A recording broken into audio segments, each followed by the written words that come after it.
Hello everyone, welcome back to our channel Mukherjee sphere. আজকে আবার একটা নতুন ব্লগ নিয়ে চলে এসেছি। আর আজকে হচ্ছিল আমাদের ভেগাসের ডে 2। অ্যান্ড ভেগাসটা মানে দিনে একরকম দৃশ্য আর সকালের দিকে আর এক। আর এই দিনকে একদম ব্রাইট সানি ডে ছিল, তাই চারিদিকটা একদম চকমক। তো আজকে আমরা সকালে প্ল্যান হচ্ছে, সকালে যদিও বা খুব সকালে উঠে পারিনি, মোটামুটি আজকে আমাদের দুপুরবেলা প্ল্যান ছিল এখানের একটা খুব ফেমাস একটা রেস্টুরেন্টে খাওয়ার। তো ওই রেস্টুরেন্টটার নাম হচ্ছে হেলস কিচেন। তো এখানকার একজন আমেরিকান মাস্টার শেফ গর্ডন র্যামজে, সে এই রেস্টুরেন্ট অ্যাকচুয়ালি খুলেছিল। আর এইখানে ছবিগুলো দেখা যাচ্ছে, যে কটা আমেরিকান মাস্টার শেফ হয়েছে তারা সব হচ্ছে এখানকার শেফ। তো এখান থেকে মানে তারা উইনার, ম্যাক্সিমামগুলোই যারা এখানকার শেফ তারা হচ্ছে winner of master chef America. তো যাই হোক, আমরা এখন আমাদের টেবিলের ওয়েট করছি, একবার টেবিলে বসি, তারপর আবার দেখা হচ্ছে। তো এই হেলস কিচেনের সিম্বলটা হলো ট্রাইডেন্ট, মানে হচ্ছে ত্রিশূল। তো এখানে মারা বলছিল এই বোধহয় গর্ডন র্যামজে বোধহয় শিবের ভক্ত, তাই জন্য বোধহয় ত্রিশূল তার সিম্বল। কিন্তু এখানে আবার তনয় এক্সপ্লেন করছে যে না, সিম্বলটা হচ্ছে এখানে যেহেতু এটা হেলস কিচেন নাম, আর এই ত্রিশূলটা হচ্ছে সিম্বলাইজ করে হচ্ছে হেলকে, তাই জন্যে চারিদিকে এরকম একটা আগুনেরও সিম্বল করা রয়েছে, মানে লাইট দিয়েই এমন করা যেমন কিনা আগুন জ্বলছে। তো চারিদিকটাকে হচ্ছে সিম্বলাইজ করছে হচ্ছে হেল। যাই হোক, এবার মেনু দেখি। তো আমরা আগে একবার এসছিলাম, তো মোটামুটি জানি কি অর্ডার করব, বাট স্টিল একবার মেনুটা একটু দেখে নিই। যেটা মেনু কার্ডটার ওপরেও এখানে এদের হেলস কিচেনের সিম্বল দেওয়া, দেন এই ন্যাপকিনগুলোতেও দেওয়া, চারিদিকেই এদের ব্র্যান্ডিং দেওয়া রয়েছে।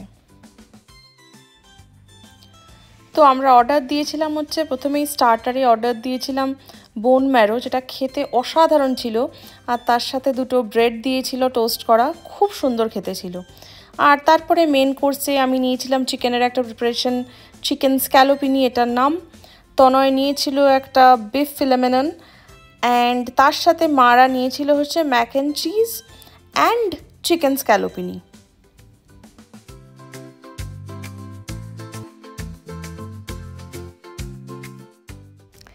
এবার এসে গেছিলো আমাদের ডেজার্ট। এই ডেজার্টটাই ছিল এখানকার আসার মেন আকর্ষণ। আমার লাইফের খাওয়া সেরা ডেজার্ট এটা ছিল। এটার নাম হচ্ছে স্টিকি টফি পুডিং, অ্যান্ড আমি রেকমেন্ড করব যদি কোনো দিন হেলস কিচেনে কেউ খায়, দেন এই ডেজার্টটা যেন অবশ্যই খায়। যাই হোক, তারপরে আমরা রুমে চলে গেছিলাম, কিন্তু এই ব্লগটা আবার কন্টিনিউ করছিলাম ইভিনিংয়ে। আর ইভিনিংয়ে আমাদের প্ল্যান ছিল হচ্ছে এখানের হেলিকপ্টার রাইড যাওয়ার। তো হেলিকপ্টার রাইড এখানে হয় হচ্ছে ভেগাস স্ট্রিপটার উপর হেলিকপ্টারটা নিয়ে যায়, দেন সব যে বড় বড় হোটেলসগুলো আছে স্ট্রিপ এরিয়াতেই সব কটা ওই পাইলট দেখায় ঘুরিয়ে ঘুরিয়ে, মানে ওই যেরকম ড্রোন ভিউ হয় সেরকম টাইপের ভিউ। অ্যান্ড দেন ওই ভেগাস স্ট্রিপ থেকে পুরো আমাদেরকে নিয়ে যায় হচ্ছে ডাউন টাউন এরিয়াতে, দেন ডাউন টাউন থেকে ব্যাক টু ভেগাস স্ট্রিপ। তো এই ভেতরে ঢোকার আগেই বাইরেই এতগুলো ফ্লাইট দাঁড় করানো ছিল, কিন্তু ওই যে দূরে দেখা যাচ্ছে লাল মতো হেলিকপ্টারটা, তো ওটাই ছিল আমাদের আজকের রাইডের হেলিকপ্টার।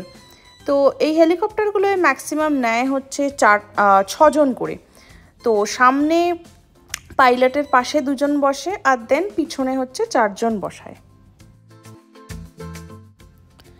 এই যে আমরা ফাইনালি সব চেক ইন হওয়ার পরে উঠে পড়েছি হেলিকপ্টারে।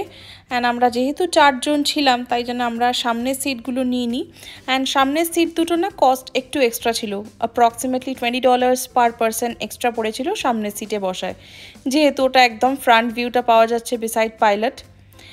অ্যান্ড আমরা এবার ফাইনালি আমাদের ফ্লাইট উড়ে গেছে, ফ্লাইট মানে হেলিকপ্টার উড়ে গেছে, অ্যান্ড এই পুরো স্ট্রিপটা এবার ভিউটা দেখাবে। আর হেলিকপ্টারটা আমাদের অ্যাপ্রক্সিমেটলি পড়েছিল পার পারসন $100 মতো, আর একটু ট্যাক্সেস নিয়ে আর একটু এক্সট্রা মতো পড়েছিল। তো আমাদেরকে পাইলট শুরুতেই এক্সপ্লেন করে দিয়েছিল অল সেফটি রুলসগুলো, যেমন কিনা এই হেলিকপ্টারের উপর উঠে অবশ্যই দাঁড়ানো যাবে না। তারপরে ওই টেক অফ এরিয়াতে কোনো রকমের ছবি বা ভিডিও কিছু তোলা যাবে না। আর মোস্ট ইম্পর্টেন্টলি ক্যামেরার যেন ফ্ল্যাশ লাইট অন না থাকে, কারণ তাহলে যেহেতু বারবার হেলিকপ্টার আসছে নামছে, তো ল্যান্ড করার সময় অসুবিধা হবে বা টেক অফের সময়ও অসুবিধা হবে। আর আমাদের সবার কানে এখানে অ্যাকচুয়ালি হেডফোন দিয়ে দেওয়া হয়েছিল। তো হেডফোনটা দুটো পারপাস ছিল, এক হচ্ছে যাতে কিনা হেডফোনটায় মানে আমাদের হেলিকপ্টারের এত জোর আওয়াজ সেটা যাতে কম শোনা যায়, এই বলতে বলতেই চলে এলো হচ্ছে এই স্ফিয়ার। এটা আমাদের একদম শুরুর ভ্লগ যদি কেউ দেখে থাকেন তাহলে দেখবেন যে আমরা এইটার মধ্যেও গেছিলাম, যে এমজি স্ফিয়ার, যেটা কিনা পুরো এআই টেকনোলজি দিয়ে বানানো, এটা সেটার উপর দিয়ে এখন হেলিকপ্টারটা গেল।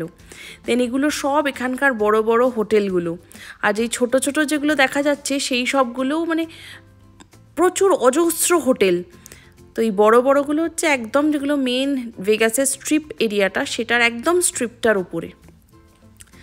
যাই হোক, আর এটা হচ্ছে আমরা ডাউন টাউনের দিকে চলে এসেছি। এটা হচ্ছে ওই স্ট্র্যাটাটা, এটার ওপরে আবার কিছু রাইডসও হয়, মানে ওই ওপরে বসিয়ে দিয়ে দেন ঝপাস করে নিচে নামায়।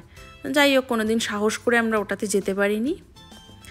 আর হ্যাঁ, ওই হেডফোনটার জন্যে আমরা একে অপরের সাথেও কথা বলতে পারছিলাম, মানে হেলিকপ্টারে তো ওই আওয়াজ একে কান তালা লেগে যাওয়ার কল, কিন্তু সেটার থেকে এক বাঁচবার উপায় ওই হেডফোন, আর হচ্ছে নিজেদের সাথে কথা বলারও উপায়।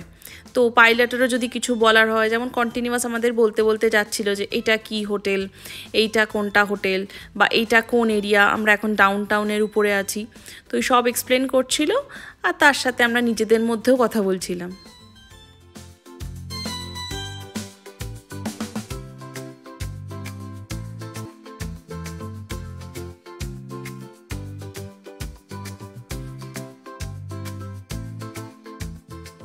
এটা ছিল হোটেল হিলটন।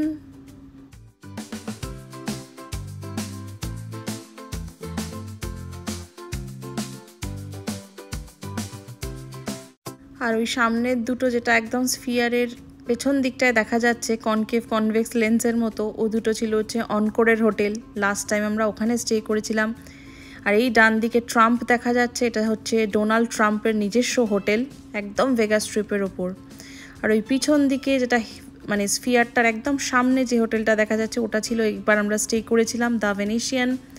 এদিকে ট্রেজার আইল্যান্ড, এগুলো সব হচ্ছে একদম ভেগাস স্ট্রিপের হোটেলগুলো। যাই হোক, এটার একটা ওই ড্রোন ভিউ বা হেলিকপ্টার ভিউ আপনারাও এনজয় করুন।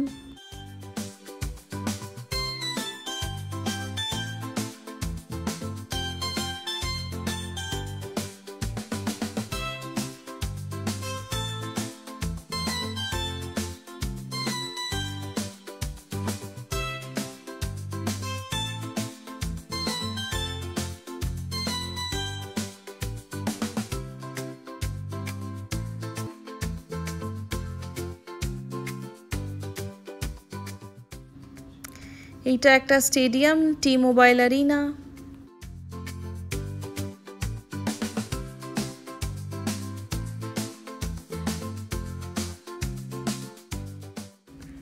ওইটা হচ্ছে পার্ক এমজিএম হোটেল। তারপর একদম সবুজ দেখতে পারবো, সেটা হচ্ছে এমজিএম গ্র্যান্ড।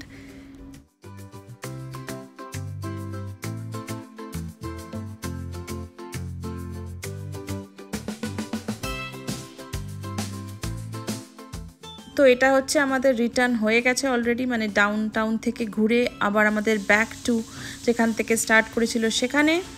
এবার এখান থেকে নেবে আমরা আবার ব্যাক করব হোটেলে। তো আমাদের হোটেলের উল্টো দিকেই আরেকটা হোটেল আছে, মিরাজ, মানে আমরা যে হোটেলে এবার স্টে করেছিলাম দ্য ভেনেশিয়ান, তার উল্টো দিকেই। আর ওটার আকর্ষণটাই হচ্ছে উইথ টাইম ইন্টারভেল ওখানে না একদম প্রপার ভলক্যানিক এরাপশন দেখায়, তো ওই টাইমটা আমাদের ক্যাচ করার ছিল। যাই হোক, এটা আজকে দেখতে পেলাম, অন দ্য ওয়েই দেখে নিলাম, কারণ কি গাড়ি নেমে আর আমরা পৌঁছতে পারতাম না।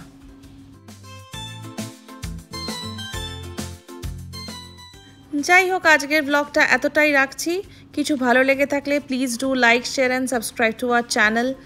অ্যান্ড চোখ রাখতে থাকবেন, আমরা আরও নতুন সুন্দর সুন্দর ব্লগ নিয়ে আসবো আপনাদের কাছে, আশা করছি সেগুলোও ভালো লাগবে। Please do keep supporting us and thank you for watching. Till then take care, bye by.